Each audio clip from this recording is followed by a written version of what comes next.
بونجور.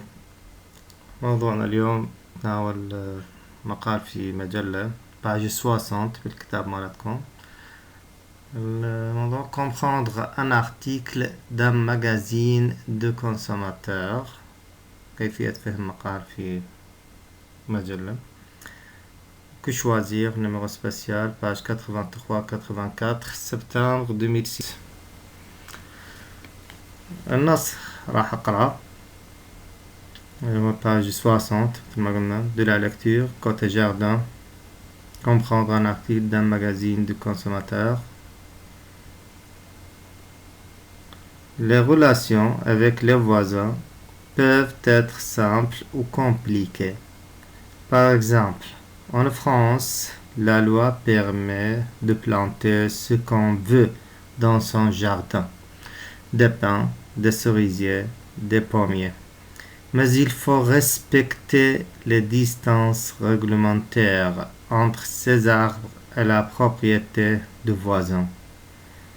2 mètres en général. الجانب الثاني من النص على يمين الصفحة. Attention aux problèmes. Les arbres peuvent provoquer des dommages. Humidité, racines qui passent de l'autre côté. Ombre. Voici ce que dit la loi. Les racines d'un arbre de votre jardin endommagent les murs de séparation. Votre voisin a le droit de couper ses racines à la limite de sa propriété. Les branches de vos arbres font de l'ombre chez le voisin. Il a le droit de vous demander de les couper. Les fruits.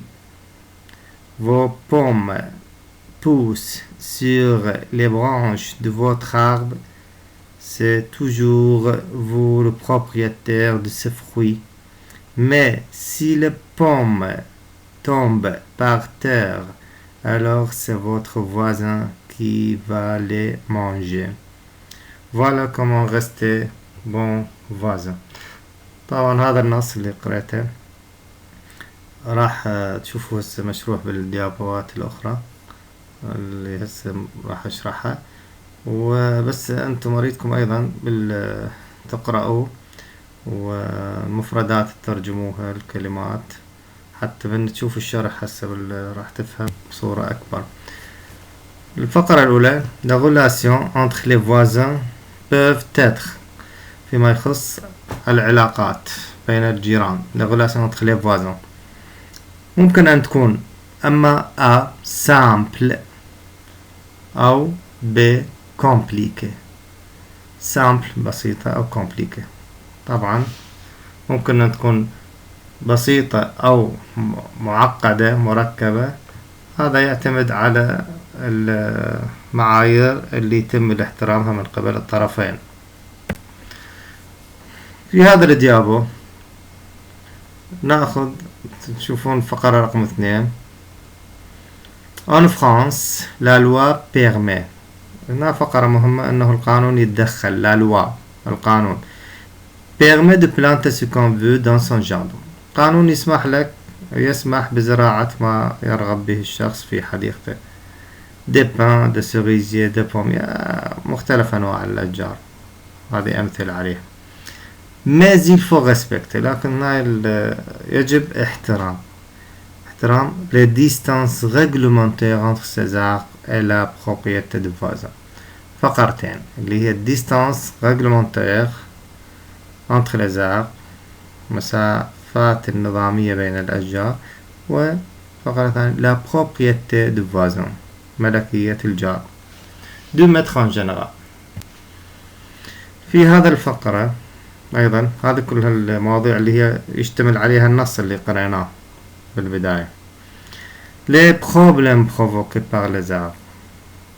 دائما أكو مثل ما أكو جانب إيجابي أكو جانب سلبي لكل شيء. فبالنسبة للأشجار النباتات بعض الجوانب اللي ممكن تنتج عنها جوانب سلبية، مثل عندنا l'humidité الرطوبة، مثل les racines qui passent de l'autre côté، الجذور اللي تمر للجانب الآخر، ولومبغ الظل.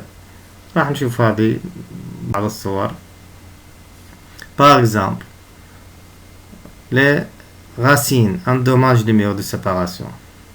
بالنسبة للجذور ممكن تكون ضارة، شلون عندما تدمر أو تضر بالجدار الفاصل بينك وبين جارك. تعرفون بعض الأشجار ممكن تكون لها racines très longues très grandes longues، ممكن تكون كبيرة طويلة جذورها. فهذه الجذور مثل ما تشوفون ممكن بالجدران، بالأنابيب، بالمياه إلى آخره. في هذه الحالة نشوف le voisin a le droit de les couper à la limite de sa propriété.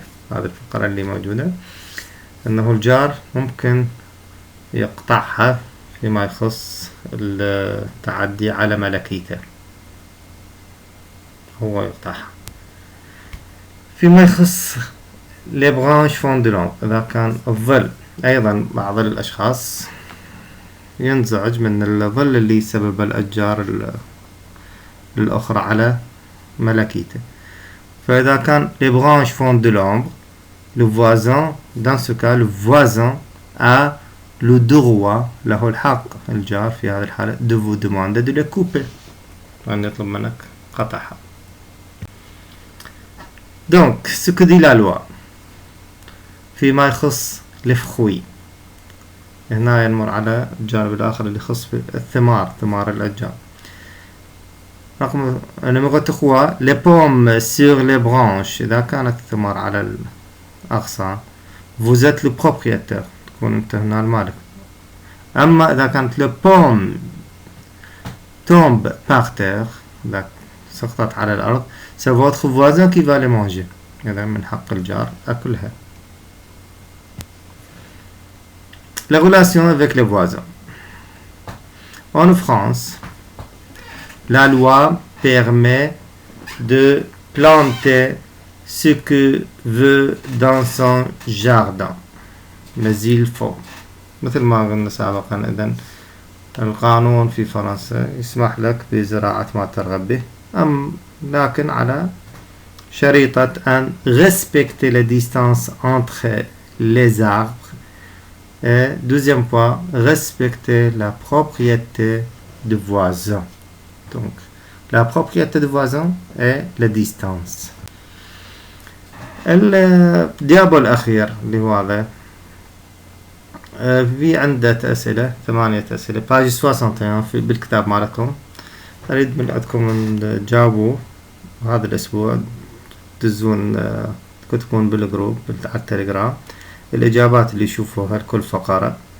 أريد الجميع يشاركون، مش مشكلة أنه تتكرر الإجابات لبعض الطلاب، يعني ماكو مشكلة، نفس الطلاب يجاوبون على سؤال نفس السؤال ونفس الإجابة، ماكو مشكلة. المهم المشاركة والتفاعل مالتكم.